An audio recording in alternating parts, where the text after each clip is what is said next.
क्या आपको पता है वीएमआरके ने इस साल कांवड़ियों की सेवा के लिए देश के अलग अलग हिस्सों में लगभग 93 कांवड़ कैंप लगाए हैं। इन कैंपों में आपको डॉक्टर्स, जरूरी दवाइयाँ, फर्स्ट एड, ड्रेसिंग और प्रशिक्षित मेडिकल स्टाफ की सुविधा मिलेगी।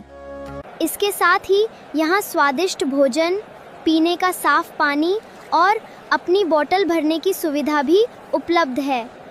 इतना ही नहीं, थकान महसूस होने पर यहाँ आराम करने की भी पूरी व्यवस्था उपलब्ध है।